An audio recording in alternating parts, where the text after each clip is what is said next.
Денің ыстығы ми қайнататын. Қаладағы жарық үйдің іші де дем алмай тұрғандай. Күйеуім вахтада 3 апта болды. Бір хабар жоқ. Үйде енесіз келін болып, жалғыз тірлікке тыпырлап жүргенім өзіме ұнамай жүрген. Бірақ үндемедім. Қайын ағам күйеуінің туған інісі, жас салмақты үндемейтін. Бір үйде бір апта қонақтап қалды. Іс сапармен келіпті. Сол күндері менің де ішім пысты. Күйеуге шыққалы көп нәрседен мақұрым қалдым. Жасым 23-те ғана. Әлі де әйел боп еркелегім келеді, бірақ күйеуім қашанда салқын. Бір күні кешкі шайға өзімше образ жасап алдым. Ақ жұқа көйлек. Көйлек үстімде жабысып тұрды. Жіңішке иықша артым мен алдың анық көрінетіндей жұқа. Іш көйлек кимедім. Не өзімді еркін сезінгім келді, не бір ойнақылық боларын күттім бе білмеймін. Кейде әйел іштей сезеді ғой. Қайнағам дастархан басында қарсы алдымда отырды. Мен нан турап отырғанымда ол көзін көтермей отырып, «Сен көйлек ішінен киім кимегенсің бе?» деді. Дәл маңдайымнан ұрғандай сөз.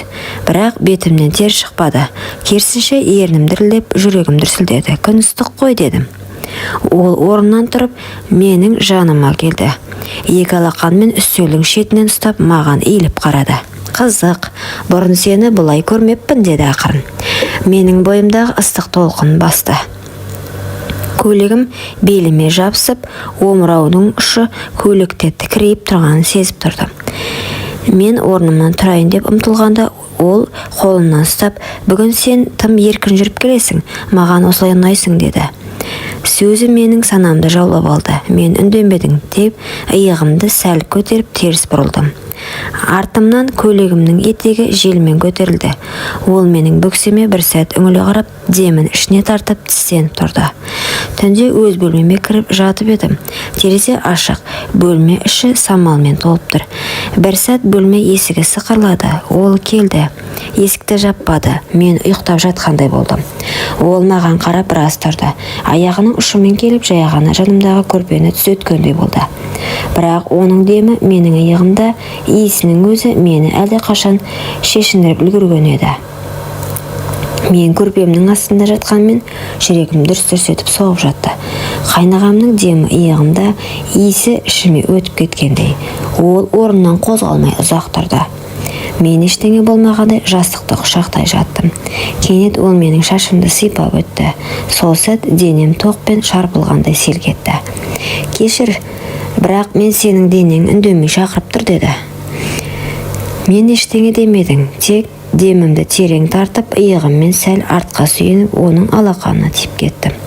Ол түсінді. Қолын мойныма апарып баяу сипай бастады. Мен көзімді жұмып, еріксіз ернімді тістедім. Көйлек жұқа еді. Менің төменгі жағымды сипағанда ішімнен ыстық толқын жүріп өтті. Ол алақанмен арқамды жайлап сипап, көйлекті жоғары қарай сырғатты. Мен еш қарсылық танытпадым. Тек жамбасын сәл итеріп, оның не істейтінін күтіп жаттым. Көйлек бөксемнен жоғары көтерілді. Оның алақаны жалаңаш санымда. Мен ересек әйелдерді емес, алғаш рет тыйым бұзылғалы тұрған қыздай құштарлықпен ұстап тұрды. «Аяулым» деді, жылағандай дауыспен. «Сені бұрыннан аңсадым». Мен терең дем алып ақырын ғана, «Бүгін үнсіз болайық» дедім. Сол сәт бәрі тоқтап қалғандай. Көйлек бір итеріп шешілді. Мен оның алдында киімсіз тұрғанымды сездім, бірақ ұялмадым. Керісінше өзімді әйел ретінде бірінші рет назарда, құштарлықтың ортасында сезіндім. Ол мені ақырын жатқызды. Қолдары мойнымнан, омырауымнан ішімне жайылып, тілім шықпаса да денем айтып жатқандай. Ол мені иіскеді. Омыраудың ұшынан сүйіп өтті. Бетім ыстықтап кетті. Мен ернімді тістеп көзімді жұмдым. Сол түн ол мені күйеуімнен бұрын әйел етті. Түн өтіп кеткен, бәрі үнсіз, терезе сыртында тек желдің сызылы ғана. Мен төсекте әлде оның құшағының ыстығын сезіп жатым. Көйлек жерге түсіп қалған. Тәнім шаршағанмен жаным ояу. Ішімдегі бір түйін тарқап, өзімді босатқан адамдай сезіндім. Кенет есік сықырлады. Мен селк еттім. Бірақ ол ғана екен. Қолында бір кесе шай, көзіне тіке қарап: "Сен енді менің әйелімсің" деді, баяу ғана. Мен көзімді тайдырып: "Сенің ініңе тұрмысқа шыққанмын" дедім, әлсіз дауыспен. Ол жанымда тізерлеп отырып шайды үстелге қойып, бетіме қарай еңкейді. Ол менің қолымды алды да баяу ернімді сүйіп алақанымен бетін басты. "Сенің денеңнен кеткім келмейді" деді тағы да. Ол қайта тізерлеп менің тіземе қолына барып баяу тізеден жоғарылай сипай бастады. Мен ыстықтан дір ете түстім. "Тоқта" дедім жай ғана, бірақ денем тоқтамай жатқандай. Ол қолын тоқтатпады, тек сұрады: "Сен мені қаламайсың ба" деді. Мен үндемедім, бірақ аяғымды сәл ашып өзіме жауап бердім. Ол жай ғана күліп маңдайына сүйді. "Бүгін ешкімнің әйелі емессің, сен менікісің" деді. Үйдің есігі сарт етті. Кенеттен дыбыс ете қалған дауыс естілді. "Кім бар үйде?" Ол еді, күйеуім. Бір ай ерте вахтадан келіп алыпты. Мен орнымнан тұрып, ішімдегі әлдебір сұмдық сезімді баса алмай жүрегімді ұстадым. Күйеуім бөлмеге кіріп, балаларын құшақтап маған сәл жымиып қарады. "Жағдай қалай, сағындыңдар ма?" "Иә" дедім сыбырлап. Ол маған жақындады. Бірақ мен еріксіз шегіне бердім. Сол сәтте ол қасына келіп қолымды ұстады да: "Сен өзгеріп кетіпсің, көзің басқа, мойныңда белгі тұр ғой, не болып жүр" деді. Мен дереу теріс айналып: "Ештеңе емес, балалармен әбігер болғаным ғой" дедім.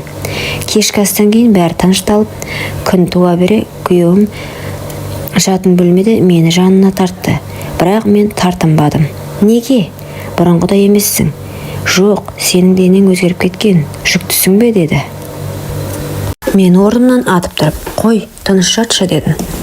Мен қалай жауап берерімді білмей қалдым. Тек көзімнен жас парлап төмен қарадым. Сен үндемеген сайын күдігім арта берді. "Кімнен бұл бала" деді. Сол сәтте есік ашылып, ол кірді. Қайнағам. Менімен көзіміз түйісті.